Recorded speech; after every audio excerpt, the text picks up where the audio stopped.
रामायण के इन 10 कलाकारों को मिले थे कितने रुपए, जानकर आपके होश उड़ जाएंगे। नंबर 10 पर आते हैं दारा सिंह। दारा सिंह ने हनुमान की भूमिका निभाई और उनकी फीस प्रति एपिसोड 3000 रुपए की थी, जो उस समय के हिसाब से काफी ज्यादा थी।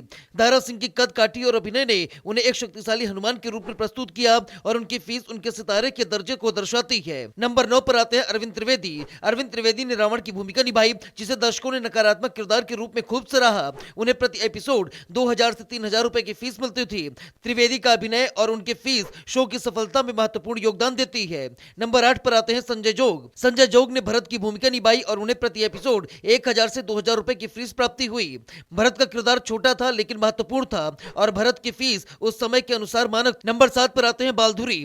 बालधुरी ने राजा दशरथ का किरदार निभाया और उन्हें प्रति एपिसोड 2000 रुपए की फीस मिलती थी। दशरथ की भूमिका महत्वपूर्ण थी और धुरी की फीस इस महत्वपूर्ण किरदार की उपयोगिता को दर्शाती है। नंबर 6 पर आते हैं अरुण गोविल। अरुण गोविल ने भगवान राम का किरदार निभाया था, जिसे दर्शकों ने खूब सराहा। उस समय अरुण गोविल को प्रति एपिसोड लगभग 3000 से 4000 रुपए की फीस मिलती थी। उनके अभिनय ने उन्हें हर भारतीय के घर में एक आदर्श राम के रूप में स्थापित किया और उनकी फीस उस समय के टेलीविजन इंडस्ट्री के मानदंडों के अनुसार थी। नंबर 5 पर आती हैं दीपिका चिखलिया। दीपिका चिखलिया ने सीता माता की भूमिका निभाकर दर्शकों को मंत्रमुग्ध कर दिया। उन्हें प्रति एपिसोड 2000 से 3000 रुपए की फीस मिलती थी। चिखलिया की संजीवता और सहजता ने उन्हें भारतीय टेलीविजन की एक महत्वपूर्ण अभिनेत्री बना दिया और उनकी फीस उनके अभिनय कौशल को सही ठहराती है। नंबर 4 पर आते हैं सुनील लहरी। सुनील लहरी ने लक्ष्मण की भूमिका निभाई, जो शो का एक महत्वपूर्ण किरदार था। उन्हें प्रति एपिसोड 3000 से 4000 रुपए की फीस मिलती थी। लहरी की ऊर्जा और समर्पण ने उन्हें दर्शकों के बीच लोकप्रिय बनाया और उनकी फीस उस समय के टेलीविजन मानदंडों के अनुरूप थी। नंबर 3 पर आते हैं विजय अरोड़ा। विजय अरोड़ा ने इंद्रजीत का किरदार निभाया और उन्हें प्रति एपिसोड 3000 रुपए की फीस मिलती थी।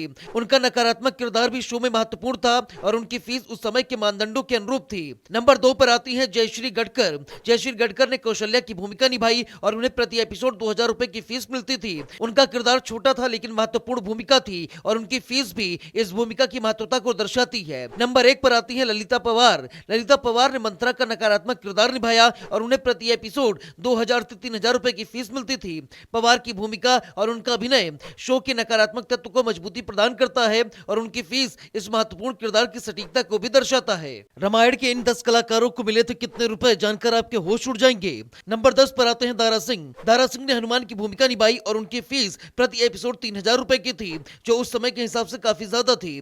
दारा सिंह की कद काठी और अभिनय ने उन्हें एक शक्तिशाली हनुमान के रूप में प्रस्तुत किया और उनकी फीस उनके सितारे के दर्जे को दर्शाती है। नंबर 9 पर आते हैं अरविंद त्रिवेदी। अरविंद त्रिवेदी ने रावण की भूमिका निभाई, जिसे दर्शकों ने नकारात्मक किरदार के रूप में खूब सराहा। उन्हें प्रति एपिसोड 2000 से 3000 रुपए की फीस मिलती थी। त्रिवेदी का अभिनय और उनकी फीस शो की सफलता में महत्वपूर्ण योगदान देती है। नंबर 8 पर आते हैं संजय जोग। संजय जोग ने भरत की भूमिका निभाई और उन्हें प्रति एपिसोड 1000 से 2000 रुपए की फीस प्राप्ति हुई। भरत का किरदार छोटा था लेकिन महत्वपूर्ण था और भरत की फीस उस समय के अनुसार मानक